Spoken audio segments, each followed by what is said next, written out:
Hello tout le monde, comment ça va? J'espère que vous passez de très bonnes vacances, de très bonnes fêtes de fin d'année. Je me suis dit en cette période très difficile, je vais vous faire une petite vidéo comme ça à la cool, entre nous. Et je vais vous parler aujourd'hui de l'Oppo Reno 4 Pro 5G, un smartphone qui m'a été envoyé par Oppo France. D'ailleurs que je remercie beaucoup, merci de faire évoluer ma chaîne. Si vous êtes friand de vidéos, que vous désirez acquérir un smartphone avec un design de qualité, avec toutes les dernières fonctionnalités, c'est l'Oppo Reno 4 Pro qu'il vous faut, et donc vous êtes tombé sur la bonne vidéo.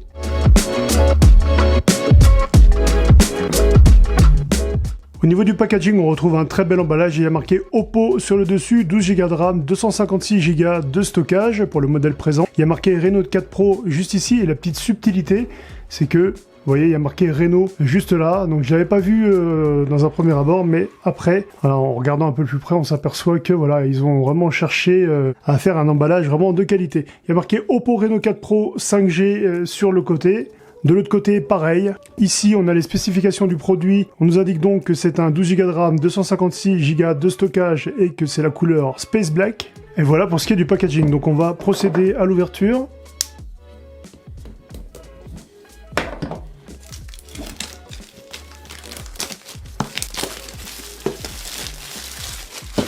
Donc l'ouverture de la boîte se fait comme ceci. Donc c'est pas l'ouverture habituelle qu'on a. Et donc après...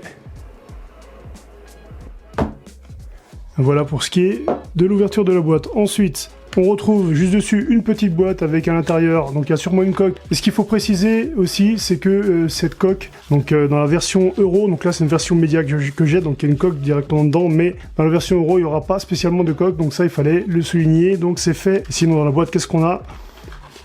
On a l'épingle pour le tiroir carte SIM, et on a aussi la garantie, et puis bien sûr les paperasses habituelles. On retrouve donc directement le smartphone. Je vais prendre l'Oppo Reno 4 Pro et je vais le poser ici. On va regarder le meilleur pour la fin. On va faire durer un petit peu le suspense. Ensuite, on a une petite feuille de protection qu'on va retirer. Et juste là, on retrouve le chargeur secteur SuperVOOC. Ce chargeur secteur est vraiment très cool car il vous permet de recharger votre Oppo Reno 4 Pro en seulement 32 minutes de 0 à 100%, et ça c'est super cool. Et je vais vous expliquer après, un petit peu plus loin dans la vidéo, pourquoi il est capable de recharger aussi vite le smartphone. On retrouve aussi un câble de chargement USB vers USB-C et des écouteurs qui ressemblent un petit peu à des AirPods avec la même forme quasiment, avec l'intérieur en verre, avec une prise USB-C. Je vais pas vous lire ce qu'il y a marqué sur le film qui recouvre l'Oppo Reno 4 Pro, tout simplement parce que je vais vous faire découvrir ça au fur et à mesure de la vidéo. Donc on va tout simplement procéder à l'ouverture. Et voilà pour ce qui est de ce smartphone qui est vraiment magnifique. Ah oui, vraiment, ça le fait. Attendez, on va retirer ça. Cette petite étiquette qui sert à rien. Regardez le design magnifique de ce Oppo Reno 4 Pro. Selon comment vous inclinez votre smartphone, il y a le signe de Oppo qui est incrusté dans le verre. Et donc vous pouvez vous apercevoir directement, comme là par exemple, qu'il y a différents niveaux de nuances, de couleurs qui se mélangent. Et franchement, c'est un design très réussi. Je suis vraiment bluffé par le design de ce Oppo Reno 4 Pro. D'après Oppo, le smartphone ne prend quasiment pas les traces de doigts grâce à une conception qui s'appelle le Oppo Reno Glow qui empêche justement les traces de doigts et résiste aux rayures. Mais voilà, je me suis aperçu quand même qu'il y avait 2-3 petites traces de doigts qui se formaient quand même. Mais par rapport aux autres smartphones, la différence c'est que un petit coup de chiffon, mais vraiment 2 secondes, et il n'y a plus rien. Et ça, on voit qu'il y a vraiment une innovation qui a été apportée à ce niveau-là. Plusieurs possibilités s'offrent à vous, notamment la reconnaissance faciale. Il y a aussi la reconnaissance par empreinte digitale. Donc je vous conseille quand même de faire la reconnaissance par empreinte digitale, c'est un peu plus sécurisé. Une fois l'empreinte digitale enregistrée, elle est super réactive. Regardez, vraiment ça prend 2 secondes. Hop, c'est impressionnant. Donc franchement, à ce niveau-là, il n'y a pas de souci et c'est comme d'habitude, Oppo travaille très bien son empreinte digitale. Par contre, au niveau de la reconnaissance faciale, j'ai rencontré 2-3 bugs. J'avais mis la reconnaissance faciale et la reconnaissance par empreinte digitale, et le problème c'est que quand j'ai désactivé la reconnaissance faciale, il me reconnaissait quand même, quoi. Donc j'ai été obligé d'effacer la reconnaissance faciale pour pouvoir bénéficier tout simplement de la sécurité avec l'empreinte digitale et de ne pas me faire reconnaître par reconnaissance faciale.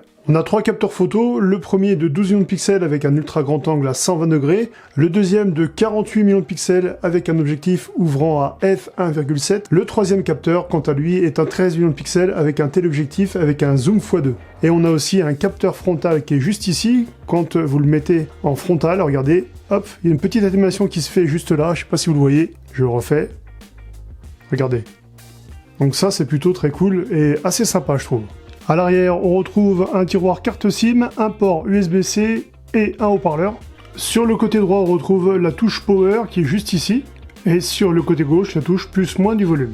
Sur un écran de 6,5 pouces, incurvé, OLED, et franchement, il est en 90 Hz et il va super bien.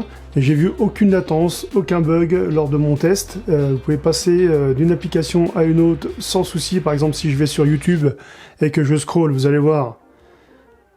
Voilà, ça va très très bien, il n'y a aucun problème. C'est très réactif, et ça, j'ai très apprécié par rapport à d'autres concurrents qui proposent le 120 Hz, mais par exemple qui bug lorsque on scrolle comme je viens de le faire à l'instant sur YouTube. Ce que j'ai apprécié aussi, c'est que d'office, vous avez Netflix qui est installé, vous avez plusieurs applications assez sympas qui sont installées, et Netflix est configuré pour ce Oppo Reno 4 Pro, et franchement, vous allez voir, quand vous mettez un film, ça marche tout de suite, il n'y a aucun souci. Regardez, hop, je mets le film, et hop, voilà, ça marche tout de suite, ça rame pas, et ça c'est super appréciable.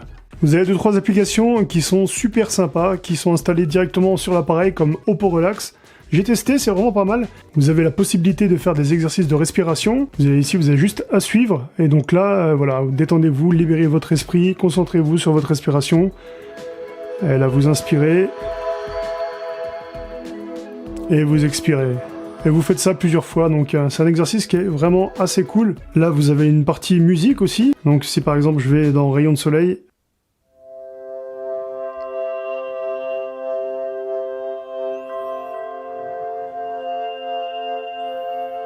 voilà ce que ça donne. Et donc c'est vrai que ce n'est pas des applications qu'on retrouve partout. La plupart du temps, c'est des applications qui sont payantes, et là, pas du tout. Donc ça, c'est plutôt bien vu de la part de Oppo. Moi, je sais que c'est une application qui m'a particulièrement bien plu.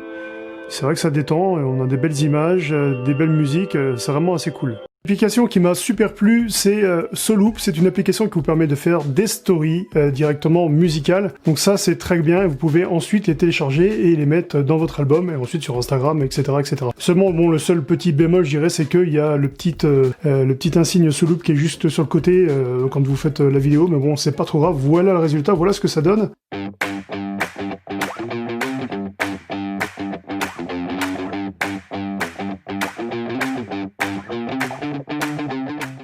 Au niveau du processeur, on est sur du Snapdragon 765G 10 Gaming de Qualcomm. C'est un juste milieu de gamme orienté gaming avec un modem 5G intégré. Démonstration en vidéo tout de suite, c'est parti.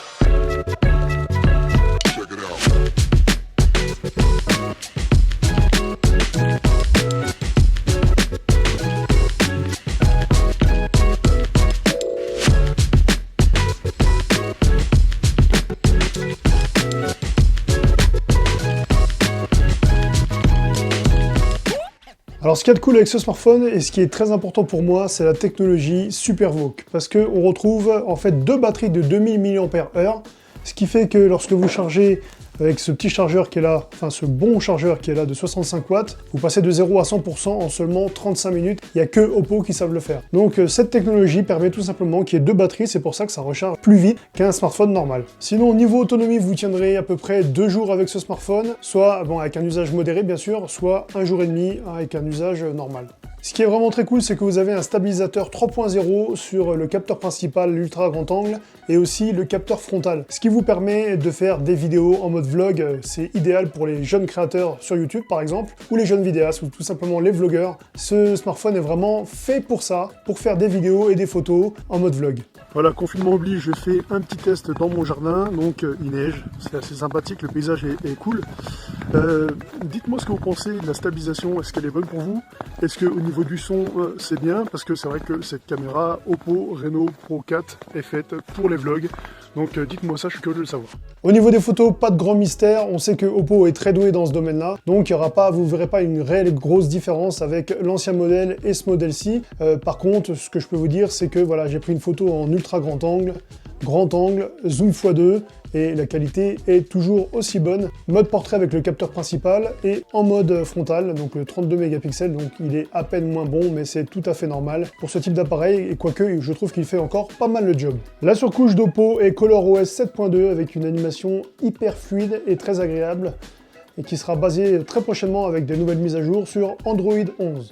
Et pour ce qui est des contenus vidéo, lorsque vous regardez par exemple Netflix ou YouTube tout simplement, ou même encore Amazon Prime, pour ne pas les citer, vous êtes en totale immersion. En plus, il y a un son stéréo Dolby Atmos, donc vous emballez pas, hein, c'est pas le Dolby Atmos qu'on trouve dans les cinémas, bien sûr, rien à voir d'ailleurs, mais par contre vous avez une bonne répartie du son, et ça c'est plutôt cool. Et par contre, j'ai trouvé qu'il manquait à peine de basse, donc ça c'est un petit peu dommage, mais je pense que voilà, après on peut pas avoir un téléphone de 7,6 mm hyper fin, et puis avoir un son avec d'énormes basses, donc ça c'est pas possible. Ah, et puis quelque chose de très important que j'ai oublié de vous dire, ce téléphone est certifié HDR+. On arrive à la fin de la vidéo, j'espère qu'elle vous a plu. Si c'est le cas, n'oubliez pas de lâcher un bon pouce bleu qui va bien, n'oubliez pas aussi de mettre un petit commentaire, ça fait toujours plaisir. Je vous souhaite à toutes et à tous de passer de très bonnes fêtes de fin d'année, en comité restreint, Covid oblige, mais malgré tout ça, voilà, j'ai passé une très bonne année avec vous. Je voulais vous remercier pour tous les bons commentaires que vous mettez, tous les partages que vous faites. Continuez comme ça et j'espère que l'année prochaine sera aussi bonne que cette année. Il y a eu vraiment beaucoup de partenariats, donc merci à tous, merci à tout le monde, prenez soin de vous et à très bientôt. Ciao!